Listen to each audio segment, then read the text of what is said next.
This is tutorial 1, level 1 on Autumn Leaves. Autumn Leaves is one of the most used pieces of music for jazz education. It's also a fantastic tune and has been recorded by many of the greats, Miles Davis, Keith Jarrett and many others. I'm going to explain why it's such a great tune, not only because it sounds really good, but also harmonically it's really interesting. But in some ways it's also quite simple, and once you've understood it, it should be relatively easy to start improvising on it.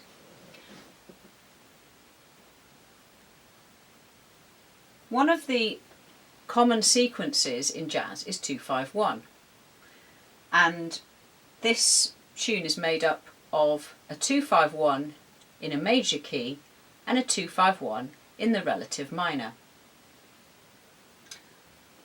I'm playing in concert, and so my key is B flat major. The relative minor is G minor. I'm going to play the chords of Autumn Leaves and call out what they are in terms of chords 1, 2, 5, etc. The first chord, 2, 5, 1, 4,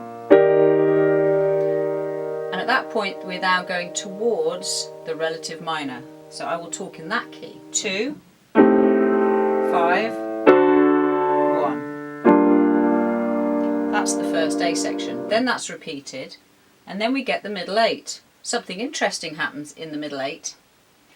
We get chord 2 of the minor, chord 5, chord 1,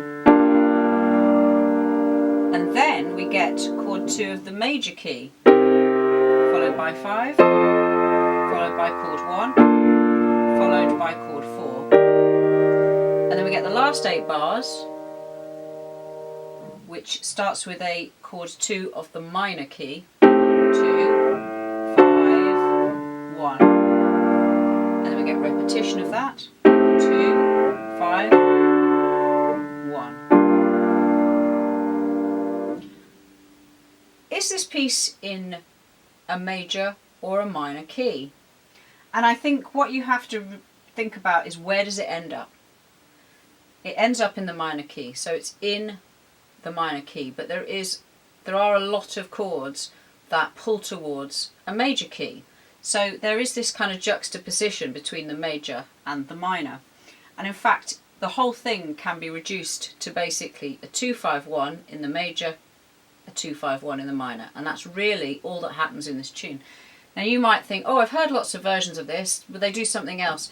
Yes, they do, but it's all, it's pulling it around, it's making it more interesting. But if you come down to the basics, that's what it is. And you can play it with those chords and it sounds pretty good. So what you really need to know is the scale of the major and the minor. So I'm going to play the major scale, which is B flat major in my key. So this is the major key. When I play the minor scale, if I kept it with the same key signature, it would sound like this, which technically is a mode called the Aeolian mode or the natural minor. So I'm going to add an accidental, that's an extra sharp, and that's the end note, the 7th note, which we call the leading note, and that sounds like this. That is called the harmonic minor. I could investigate the melodic minor, and that has a natural 6, so that would sound like this.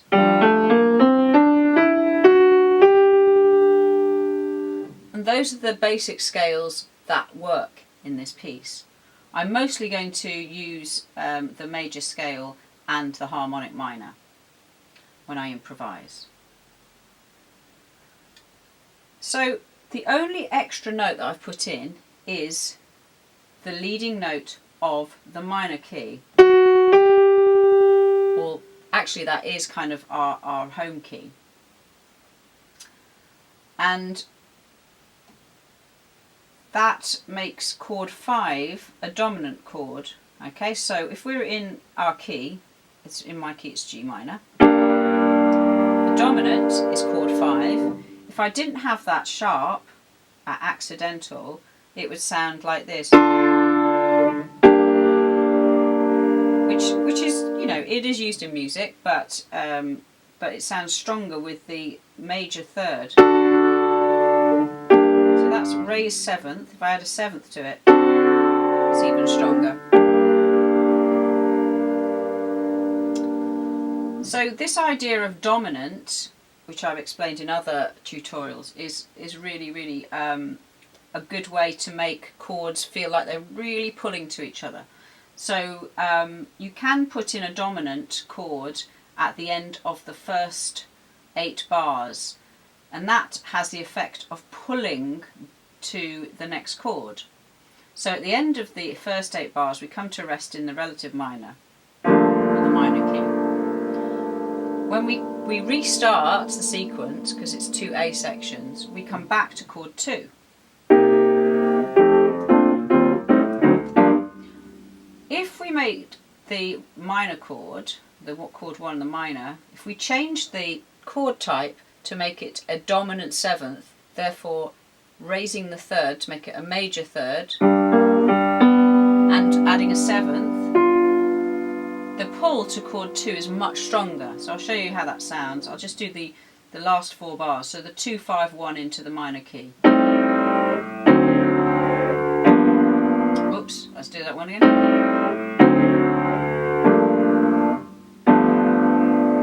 Now I did a 9th there. I'll try that one more time, making it really straightforward.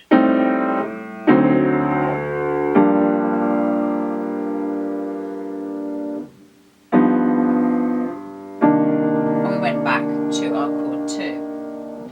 So I am playing a dominant 7th to make that pull really strong. The end of the sequence can also have that chord. So here's the last 4 bars of the sequence.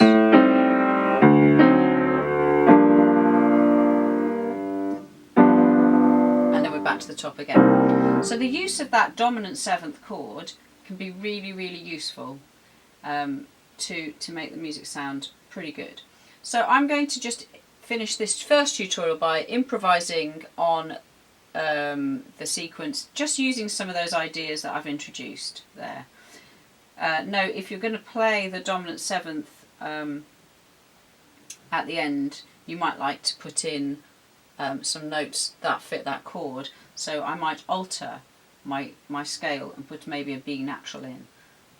That's going to be there for just a few seconds, so you probably won't notice it that strongly. Okay.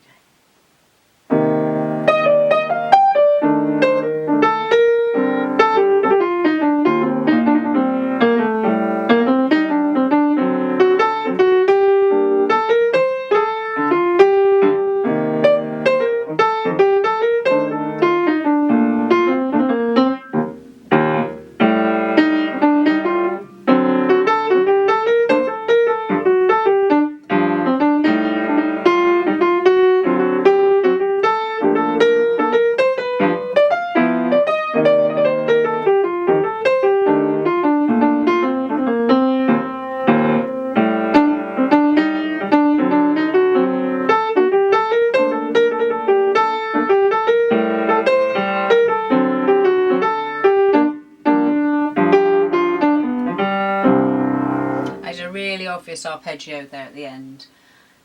So that completes level 1, tutorial 1 on Autumn Leaves.